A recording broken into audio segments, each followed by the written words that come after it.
하나님은 80년간의 침묵을 깨고 떨기나무에 불이 붙었으나 나무 본체는 타지 아니하는 모습으로 모세에게 나타났습니다. 살인을 했고 하나님께 의심과 불평을 거두지 아니했으며 또 알게 모르게 지었던 모세의 모든 죄를 태워 없앴던 것입니다.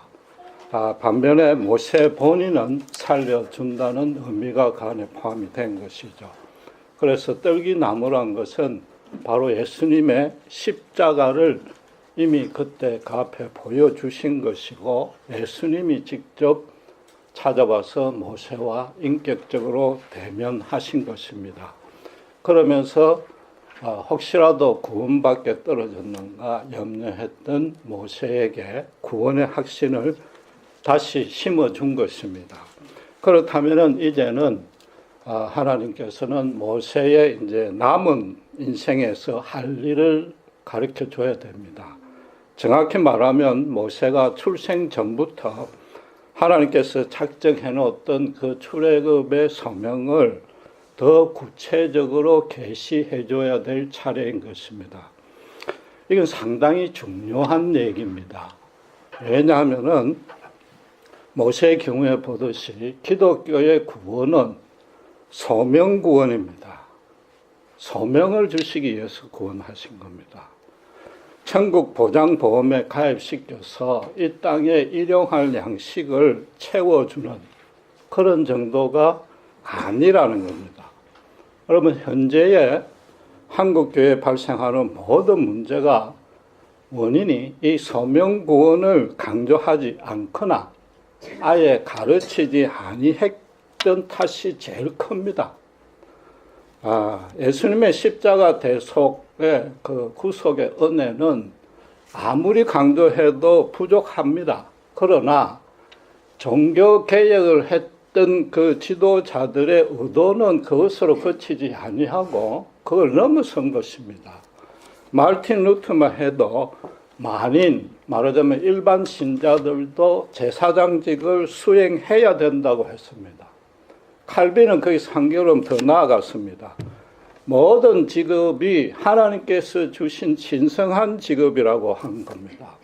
하나님이 그 직업을 주셨다는 얘기는 그 직업을 통해서 하나님이 뭔가 시킬 일이 있고 당신께서 영광 받으실 뜻이 있다는 겁니다. 그러니까 세상 사람처럼 직업 자체를 인생의 목적으로 삼지 말라는 뜻인 겁니다.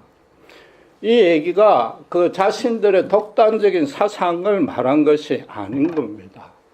성경으로 돌아가자는 게 종교개혁의 첫째 목표였는데 성경에 돌아가서 성경을 연구해 보니까 이미 하나님께서 다 계시해 놨던 내용이단 말이에요. 그걸 정확하게 풀어서 설명한 것에 불과한 겁니다. 우리도 성령의 간섭으로 예수님을 처음 믿을 때 어떤 생각이 들었습니까? 이제부터는 이전하고 전혀 다른 삶을 살아야지. 하나님의 뜻대로 거룩하게 살아야지. 그리고 어떤 방식으로라도 십자가 복음이 확장되는 일을 내가 하고 싶다고 그런 마음이 들었고 결단했지 않습니까? 예수 믿을 때, 구원받을 때 이미 소명자라는 인식을 소명자가 되었다는 인식이 생긴 겁니다. 문제는 이제 시간이 지날수록 마음은 소원이나 육신이 연약하고 그래서 실천이 더디지는 것이죠. 심지어 많은 신자들은 내가 구체적으로 무슨 하나님을 일을 해야 될지 몰라가지고 아직도 교회를 10년, 20년 다녀도 곤혹스러워하고 있단 말이에요. 오늘 보신 본문에서부터 출애굽기 4장 26절까지 내용이 우리처럼 소명의식이 거의 사그라진 모세를 하나님이 불러내서 당신의 종으로 다시 일으켜 세우는 내용입니다. 5번이나 질의응답을 합니다. 그걸 면밀히 살펴보아서 우리 각자의 소명이 무엇인지 어떻게 실현해야 될지를 배워야 되는 겁니다. 하나님은 가장 먼저 6절에 아브라함의 하나님, 이삭의 하나님, 야곱의 하나님이라고 자신을 소개하고 있습니다. 히브리인들의 선조였던 아브라함에게 창세기 15장에 너희 후손이 애굽의 노예가 될지라도 4대 만에 가나안 땅으로 되돌아오게 해서 이 가나안 땅을 기업으로 소유케 해주겠다는 약속을 하셨습니다. 바로 그 약속하셨던 하나님이란 뜻인 거죠. 또 이삭과 야곱은 물론이요, 모세가 구출해야 될 그 히브리인들 모두를 당신께서 변함없는 사랑과 권능으로 붙들고 있다는 뜻입니다. 그런데 8절에 보면은 정복할 대상인 가나안 족속들의 이름을 열거하고 있습니다. 그러니까 그들과 대조해서 구원을 시킬 대상인 히브리인들, 너희 동족, 그 위치와 신분을 잘 생각해 보라는 뜻인 겁니다. 하나님이 히브리인을 절대로 편애한 건 아닙니다. 당신을 모르는 이방족 속이라 해서 무조건 심판할 뜻도 전혀 없습니다. 아브라함에게 약속을 주실 때부터 무슨 조건을 달았습니까? 가나안 족속의 제약이 가득 차지 아니하는 한에는 심판을 하지 아니하겠다. 그 뜻을 분명히 밝혔지 않습니까? 그렇다면은 역설적으로 이야기하면은 히브리 민족의 하나님께 받은 소명이 뭔가 하면은 하나님께서 이방족 속에게 베풀 긍휼과 사랑과 인내의 희생양이 되어가지고 평생 동안 고생하다 죽어야 되는 게 히브리인의 소명이란 말이에요. 하나님의 예언대로 지금 가나안 족속을 아무리 오래 기다려도 회개할 가능성이 제로였단 말이에요. 그 땅에는 재앙 말고는 다른 거, 선한 것은 단 하나도 찾아볼 수 없었던 겁니다. 그래서 9절에 이스라엘의 부르짖음이 들렸다 했는데 이게 하나님의 약속을 잊고 있다가 기도 소리에 놀라가지고 하들짝 다시 기억했다는 뜻이 아닌 거죠. 이제 그 당신의 약속을 실현할 때가 되었다. 당신의 방식대로 구원해내겠다. 모세 너는 이 일의 대행자로 서라. 그런 거죠. 아브라함과 이삭과 야곱의 하나님이란 말 자체가 이스라엘 대대로 그들을 잊은 적이 없다는 뜻 아닙니까? 그래서 8절에 내가 내려가서 너희를 애굽 손에서 건져내겠단 말이에요. 히브리 선조들이나 모세 너 개인이거나 지금 애굽에 있는 히브리 동족뿐만 아니라 애굽인들과 가나안 칠족들 모두에게 지난 400년 동안 일어났던 그 모든 일들이 하나님의 완벽한 주권과 섭리와 스케줄 안에 있었다는 뜻인 거죠. 이스라엘이 가나안 정복을 하는 것이 절대로 인종말살하려는 의도는 추호도 없는 겁니다. 이 땅에 제약을 말살하겠다는 겁니다. 그곳에 당신을 백성으로 제사장 나라를 세우게 하고 그들을 통해서 모든 민족을 구원하시려는 하나님의 사랑의 실현이란 말이에요. 지금 이게 히브리 민족의 수건이요. 모세 개인적으로는 일생의 소망이었습니다. 그 일을 시작하겠다고 하나님이 말씀을 하셨는데 이 모세가 첫 반응이 이상합니다. 내가 누구간데 그런 큰일을 맡깁니까? 일종의 거부 내지 주저하는 뜻이 되어 있단 말이에요. 자라깨나 동족을 염려했었고 부모의 생사마저도 알고 싶었는데 하나님 이 순간에 오기를 정말 40년 동안 기다렸습니다. 좋습니다. 제가 지금 당장 출발하겠습니다. 그래야 정상 아니냔 말이에요. 그럼 모세가 하나님이 40년 동안 침묵했고 어떻게 애국 동족을 위해서 한번 일해보려고 했는데 그때는 도와주지 아니해서 삐진 것인가? 아직도 하나님에게 불만이 있는 것인가? 여러분, 모세의 이 첫 반응을 그냥 뭐 믿음이 없다든지 혹은 의심이 없다든지 그렇게 구태여 해석할 필요는 없습니다. 그냥 현실적으로 냉정하게 객관적으로 모든 상황을 판단한 겁니다. 이걸 비유하면 어떤 것과 같은가 하면은 파키스탄에 계속 숨어 있는 오사마 빈 라덴에게 알라 신이 나타나서 미국으로 돌아가되 미국 대통령 앞에 서라. 그만 한 거잖아요. 그렇잖아요. 그 말에 그 자리에서 예스라고 하는 게 오히려 더 비정상인 거죠. 모세도 우리가 똑같은 인간입니다. 그 11절에 모세의 반문을 여러분 다시 한번 보세요. 먼저 뭐라고 이야기합니까? 내가 어떻게 바로에게 갑니까? 먼저 이야기했다는 것은 그에게 가장 큰 걱정이었단 말이에요. 돌아가는 즉시 나는 체포돼가 사형당할 거 하나님 아시지 않습니까? 두 번째로 뭐라고 그랬어요? 내가 어떻게 동족을 인도해냅니까? 히브리인들마저도 저를 아주 미워하는 것도 하나님 아시지 않습니까? 우리라도 당연히 이렇게 이야기할 거란 말이에요. 그 연약한 인간이니까 그럴 수밖에 없는 겁니다. 그런데 더 이상한 것은 거기에 대한 하나님의 대답이 오히려 조금 살펴볼 뜻이 있습니다. 당신이 함께 가주겠다는 12절의 전반부까지는 오케이입니다. 그런데 이어서 뭐라고 그랬습니까? 너희가 나중에 이 산에 와서 시내산에 와서 당신을 섬기게 될 때 예배를 드리게 된다. 그게 출애굽의 증거다 라고 말씀하셨단 말이에요. 여러분, 이게 가만히 살펴보면 증거로서 효력이 성립됩니까? 가뜩이나 모세에게 40년간 침묵했습니다. 혈기왕성할 때 하나님의 일을 한창 신나게 할 수 있을 때는 함께 하지 아니했습니다. 그러고는 뒤늦게 나타나서 미래에 일어날 일 또 하다시 그걸 약속만 했단 말이에요. 자칫 잘못하면 이게 립서비스로 들릴 수 있는 거죠. 이 단계의 모세에게는 더 구체적이고 확실한 증거가 필요하지 않느냐 말이에요. 우리도 똑같지 않습니까? 우리도 뭐예요?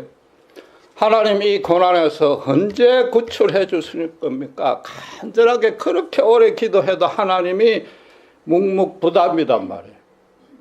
우리가 받은 하나님의 증거는 뭐예요? 성경에 기록된 문자적인 약속 하나뿐이지 않느냐 말이에요. 그 약속이 무슨 내용이에요? 당신의 아들을 주시니가 다른 모든 것 더 좋은 것으로 주시지 않겠느냐 그랬단 말이에요. 그런데 현실에서는 도무지 그런 기미가 안 보이잖아요. 더 좋은 것은커녕 지금 당장일도 해결이 안 된단 말이에요. 하나님이 결국에는 궁극적으로는 합력해서 선으로 이루신다는 약속은 하셨는데 도대체 그 결국이 언제냔 말이에요. 솔직히 우리 모두 그런 불만이 많지 않느냔 말이에요. 그러니까 내 코가 석자니까 언제 하나님의 일을 할 것이냐. 하나님의 일은 뭐 뒷전으로 밀린 거죠. 그런데 여러분, 지금 모세에게 하나님이 말씀하신 이것만큼 큰 증거는 없는 겁니다. 여러분, 공소시효가 모세가 제일 크게 걱정한 게 지금 돌아가면 체포가 된다니까 공소시효가 만기됐으니까 돌아가면 체포 안 된다고 확답을 해주든지 히브리 동족들도 네가 미디안에서 죽지 않아하고 겨우 살고 있다든지 그 소식을 듣고 너에 대한 미움이 다 없어지고 너를 돌아오기만 기다린다고 그렇게 말씀을 해 주셔야 되는데 안 했단 말이에요. 또 이양의 증거를 주시려면은 말씀보다도 최소한도 하늘에서 불이 레이저처럼 내려와서 시내산에 큰 바위를 그냥 그달 산산조각을 내든지 그걸 보여주셔야 되는데, 그래야 그나마 안심인데 지금 어떤 모습으로 하나님이 와 있어요? 땔감 밖으로 설 수밖에 없는 그 뜰기나무에, 그것도 화끈하게 태우지도 아니하고 겉만 불이 붙은 그런 초라한 모습으로 와 있단 말이에요. 물론 하나님이 나중에 모세의 지팡이를 뱀으로 만들고 다시 그 지팡이를 뱀을 다시 지팡이로 돌리는 이적을 보입니다. 그런데 그게 언젠가 하면은 모세하고 한창 대화를 나눈 후입니다. 사장에 가서야 겨우 보여줍니다. 또 애굽에 체포당할 리가 없다, 돌아가도 된다는 말을 언제 했는가 하면은 놀랍게도 4장 19절에 가서야 모세하고 5번의 질의응답을 다 끝내고 나서야 모세가 애굽으로 출발하려고 할 그때에 비로소 내 생명을 찾는 자들이 다 죽었다고 그런단 말이에요. 우리를 대하는 하나님의 모습도 어떻느냔 말이에요. 하나님이 기적을 보여준 적도 없어요. 가시적으로 임재하는 적도 없고 직통 계시해 준 적도 없고, 최소한도 예스냐 노냐, 예 아니오라도 좀 시원하게 대답해 줘야 되는데 그것도 없단 말이에요. 문제와 고난이 다 해결된 후에 그때 가서 겨우 하나님의 뜻을 깨닫거나, 그때 가서 깨달아도 다행이고, 대부분의 경우에는 하나님의 뜻도 모르고 그저 그냥 흘러 지나간단 말이에요. 그러니까 신앙생활은 뭐예요? 고난을 해결하고 일용할 양식을 구하는 그 실험에 거의 소진 다 하고 있단 말이에요. 이 말씀이 세상에 없는 가장 강력한 증거는 이런 겁니다. 비유해서 알기 쉽게 말씀드리면 이렇습니다. 대기업에 입사시험을 친 청년이 시험 치고 난 다음에 다른 능시생들과 비교해 보니까 자기가 필기시험도 잘 쳤고 면접도 아주 잘 본 것 같아요.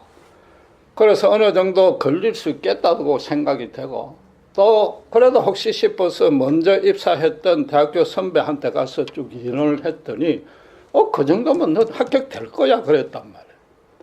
그랬을 때 어떻게 됩니까? 잠시 안도하고 기분은 좋아질 수 있으나 금방 또 걱정이 생긴단 말이에요. 그런데 그때 만약에 회사로 찾아갔을 때 면접 시험관에 장에 있었던 회사 사장님이 박진호야, 박진호군 이름을 정확히 기억하고 4월 신입사원 한영회 때 보자, 신입생 한영회 때도 너가 최고 성적을 내길 바래, 이 말을 들었다면 이만큼 확실한 증거는 없는 거 아니에요? 지금 그 얘기란 말이에요. 약속을 믿느냐 안 믿느냐는 건 그 내용의 객관적인 타당성이 안 달렸습니다. 실현될 현실적인 확률의 게임이 전혀 아니란 말이에요. 약속을 참여해가지고 수행할 내 자신의 실력, 내 자신의 의지, 내 자신의 믿음과도 상관이 없는 겁니다. 주위 사람이 아무리 도와주고 격려하고 같이 기도해줘도 사실은 그 약속이 이루어지느냐 안 이루어지느냐에 상관없단 말이에요. 그 약속을 주신 사람의 능력, 의지, 성품, 신실성에 따라서 약속이 이루어지느냐 안 이루어지느냐, 오직 거기에 달린 겁니다. 인간 사장이야 마음을 바꿀 수도 있고 나중에 이게 불경기가 닥치면은 채용 계획을 취소시킬 수 있단 말이에요. 하나님 지금 뭐라고요? 모세더러 모세야 모세야 정확히 이름을 2번 불렀습니다. 나중에 시내산에서 만나자, 신입생 한영에 만나자, 이 말씀을 하신 그분이 누구냔 말이에요. 그분이 약속을 펑긋 내는 절대로 없지 않습니까? 아브라함과 이삭과 야곱의 하나님이라고 제일 먼저 전제한 뜻이 뭡니까? 너는 기껏해야 40년 동안 침묵했는데 그러고도 나에 대해서 의심 불평이 많은데 아브라함과 이삭과 야곱 너희 선조들은 평생에 걸쳐서 가시적인 증거 하나 없었다. 말로만 했던 그 약속만 붙들고 살다가 죽었다. 그들에게 내가 시내산에서 만나자고 한 적 없다. 아무 말을 안 해도 이미 아브라함을 갈대아우르에서 불러낼 때부터 하늘의 생명책에 그 이름을 올려놓았다. 그 후손들 모두에게 하늘의 시민권을 부여했다. 그 아브라함과 이삭과 야곱이 지금 어디에 있느냐? 하늘에서 나와 함께 있다. 영생을 누리고 있다. 예수님이 뭐라고 그랬어요?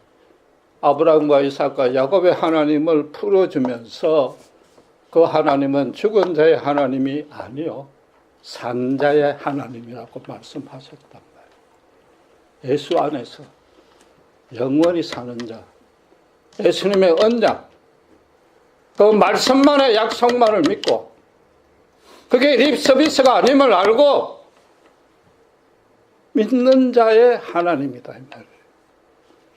믿음을 성경에서 정확하게 표준적으로 절대적인 기준으로 가르치는 내용이 어디에 나옵니까? 히브리서 11장. 히브리서 11장의 얘기가 바로 그것이지 않는단 말이에요. 약속만 붙들고 죽은 사람 얘기다.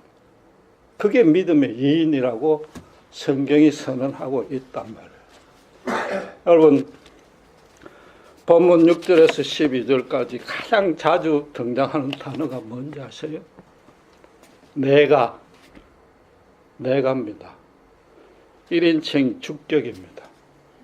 내가 내려가겠다. 내가 너희 기도 소리 들었다. 내가 너 모세를 애굽에 보낸다.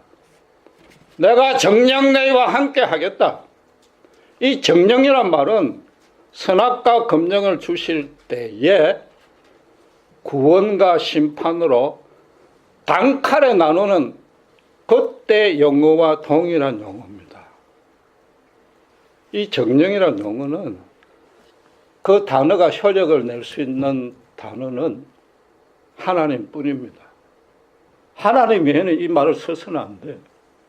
진실로 절대로 이건 인간이 쓸 수가 없는 말이에요.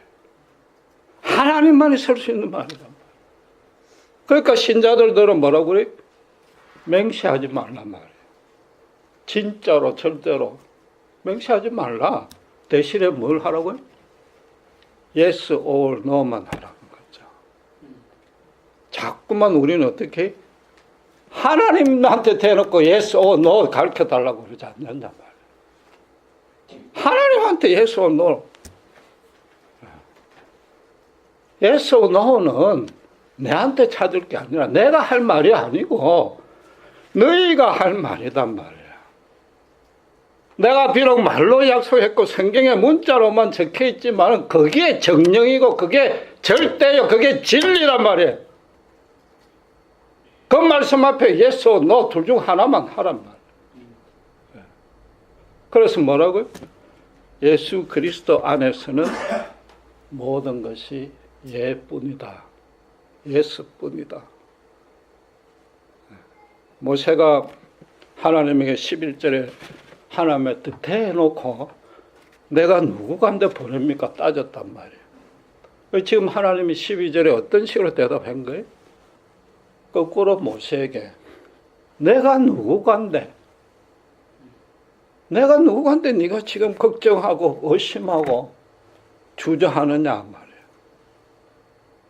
이게 얼마나 큰 증거입니까? 세상에서 어떤 누구도 줄 수 없는 증거단 말이에요. 이게 얼마나 큰 은혜와 권능인지 실감할 수 있는단 말이에요. 여러분, 우리 신앙생활이 왜 고달픈지 아십니까? 가장 큰 이유는 이겁니다. 사실은 하나님의 소유된 백성이란 믿음만, 그거 하나만 다 너무 강하게 붙들고 있는 거죠. 하나님, 내가 하나님의 자녀가 됐지 않습니까? 왜 아직도 이 모양 이 꼴이고 이 간단한 문제 하나 해결해 주지 않습니까? 그 말이 뭐예요? 내가 누구간데 그거잖아요. 모세가 한 말과 똑같은 거잖아요. 혹시라도 지체하신다면은 가시적인 증거 하나만이라도 내놓으라고 계속 때를 쓰잖아요. 하나님이 누구간데에 대해서는 관심이 없는 거죠. 없거나 완전히 잊고 있는 거죠. 그러니까 현실적으로 나아질 기미가 전혀 없으니까, 안 보이니까 믿음은 떨어지고 기도할 힘도 없고, 나중에는 내 감정에 사무쳐가지고 그 완전히 휩싸여가지고 사탄에게 빈위를 준단 말이에요. 그럼 하나님이 어떤 분입니까? 지금 모세가 애굽으로 출발할 때 그때 비로소 확답을 줬습니다. 순종하기 전에는 아무 말씀을 안 하셨다는 뜻입니다. 신자를 뭐 일부러 괴롭게 할 생각도 없고, 아주 좋은 뜻으로 이야기하면 우리의 연단이고 성장을 위해서 그렇게 하셨지만은 더 간단한 뜻은 이겁니다. 하나님에 대해서, 하나님이 누구간데를 제대로 알지 못하면은 순종하지 못한다는 겁니다. 하나님이 누구간데 제대로 아는 신자치고는 순종 안 하는 신자는 없다는 것입니다. 그렇지 아니하면 하나님의 일을 맡기지 않겠다는 뜻입니다. 바울이 디모데후서 2장 4절에 뭐라고 했습니까? 군사로 부른 자가 자기 생활에 돌보지 않는다고 그랬습니다. 군사로 모집한 자를 기쁘게 하는 삶을 산다고 그랬습니다. 내 인생에 정말로 성취해야 될 목표가 있다면, 불신자도 그러는데 하나님 주신 소명을 확실히 확고하게 붙들고 있고, 조금이라도 오늘 기도한 대로, 보현 형제 기도한 대로 짧지만 하나씩 실천하고 있다면은, 그 일에 자기 전부를 걸고 있다면은 내 지금 현재 형편이 궁핍하든지 부유하든지 관심이 없습니다. 그 관심 가질 여유도 없는 거죠. 예수님조차도 요한복음 8장 29절에 내가 항상 하나님이 기뻐하시는 일을 행함으로 하나님이 혼자 두지 아니한다고 그랬습니다. 그때 하나님이 함께 하신다고 그랬단 말이에요. 여러분, 문제와 고난을 간절히 기도해서 없애는 그 신앙도 아주 귀합니다. 나쁘다는 뜻은 절대 아닙니다. 그건 우리가 불신자 시절에 꿈도 꾸지 못했던 일입니다. 하나님께 어떻게 기도합니까? 그렇잖아요. 그것도 하나님 분명히 기뻐 받으십니다. 그러나 엄밀히 이제는 교회 다닌 지 10년이나 됐으니까, 10년, 20년 됐으니까 정확하게 아셔야 되죠. 결국 그렇게 보내는 얘기는 수동적으로 내 인생을 당하기만 하고 있다는 뜻밖에 더 됩니까? 그냥 가만 앉아서 당하는 것뿐이에요. 예수님이 천국은 침노하는 자가 빼앗는다고 했는데 천국을 빼앗아 본 적이 없는 거죠. 모세는 그래도 하나님의 일을 받아가지고 당장 눈앞에 자기가 죽을지 말지 아주 큰 위험이 확실히 보이니까 주저했지 않습니까? 그건 충분히 이해가 된단 말이에요. 그러나 우리는 계속해서 내가 누구간데 적극적으로 하나님의 일을 해본 적이 없단 말이에요.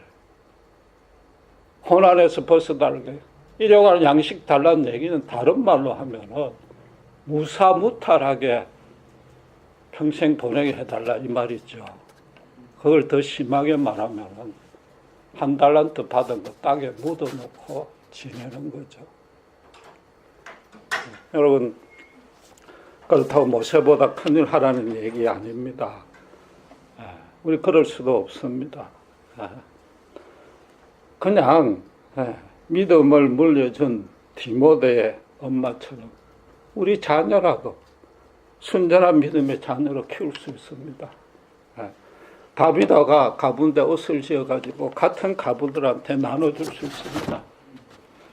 심지어 오네시모가 주인의 돈을 훔쳐가 도망갔지만은 다시 회개하고 그 집에 종으로 다시 들어가서 빌레몬을 주인으로 섬길 수 있습니다.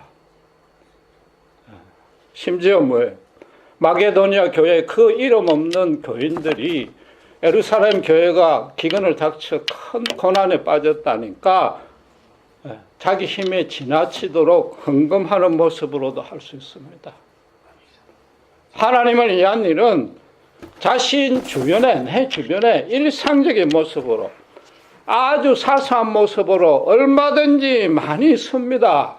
직통 계시 안 받아도 되고 종교적인 색채 안 떼어도 되고 심지어 남을 위한 일을 안 해도 됩니다. 우리 가정 안에서만 해도 정말로 예수님을 주인으로 모셔보세요. 우리 가족끼리만 해도 주님의 사랑으로 넘치는 가정을 만들어 보세요. 따뜻하고 격려하고 정말 사랑이 넘치는 가정으로 만들어 보세요. 부모 자식 간에도 아니라도 돼. 인간관계에서 인간공동체에서 최소 단위로 좁혀서 부부 간에라도 정말로 아름다운 사랑을 해보세요. 후회 없는 사랑을 해보시란 말이에요. 예수님의 사랑을 해보시란 말이에요. 서로 숨길 것 없고 부끄러울 것 없는 사랑을 해보시란 말이에요. 그게 제 얘기가 아니고 성경의 얘기잖아요. 날마다 예정이 더 흘러 넘치는 그런 모습으로 살아보시란 말이에요. 불신자 부부가 볼 때 역시 예수 믿는 부부는 뭔가 달라도 다르네요. 부러움을 사보시란 말이에요. 그런 예수를 나도 믿고 싶습니다. 찾아오게 만들어 보시란 말이에요. 땅 끝까지 가서 선교할 필요 없는 거죠. 그게 전도입니다. 그게 확실한 전도고 제 얘기가 아니라 창세기 2장에서부터 계시해 놓은 하나님의 약속이자 진리잖아요. 여러분 처음 예수 믿을 때 우리 정말로 하나님이 하고 싶다고 결단했습니다. 정말 감격했습니다. 그때 그 감정, 그때 그 혈정, 그때 그 마음으로 돌아가 보세요. 우리 인생 전부를 바칠 만한 구체적인 소명을 얼마든지 발견할 수 있습니다.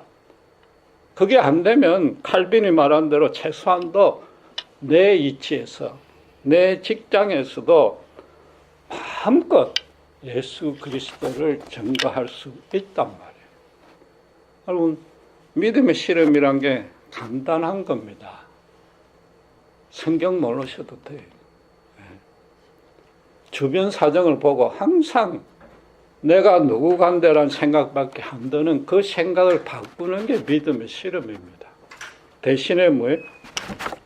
하나님에게 문자로 기록된 말씀의 약속밖에 안 받았지만은 그 약속의 권능이 얼마나 강한지 확인을 하고 하나님은 분명히 내 이름을 아신다는 그런 확신이 있다면은 하나님께서 지금 모세에게 내가 누구간데 주저하느냐 그 음성으로 바꿔 들을 수 있는 실험이 믿음입니다. 그걸 언제 어디서나 하루속히 빨리 최대한 빨리 그러고 지속적으로 끈기 있게 해 나가는 거단 말이에요. 그랬을 때 어떻게 돼요? 모세가 예수를 알기 전에 80년 동안은 후회하고 탄식밖에 없었습니다. 그러나 예수를 알고 난 이후에 40년은 정말로 의미와 가치가 풍성한 최고 한근기로 살았단 말이에요. 여러분, 소명이란 게 절대 종교적인 의무가 아닙니다. 엄밀히 말하면 하나님을 위한 일도 아닙니다. 우리 자신을 위한 일입니다. 우리 인생이 정말로 의미 있고 보람차고 가치 있게 지낼 수 있는 유일한 길은 우리의 유일한 주인 되시는 하나님 주신 뜻을 실현하는 것. 그것 말고는 성공할 길은 없다는 겁니다. 네, 기도하겠습니다.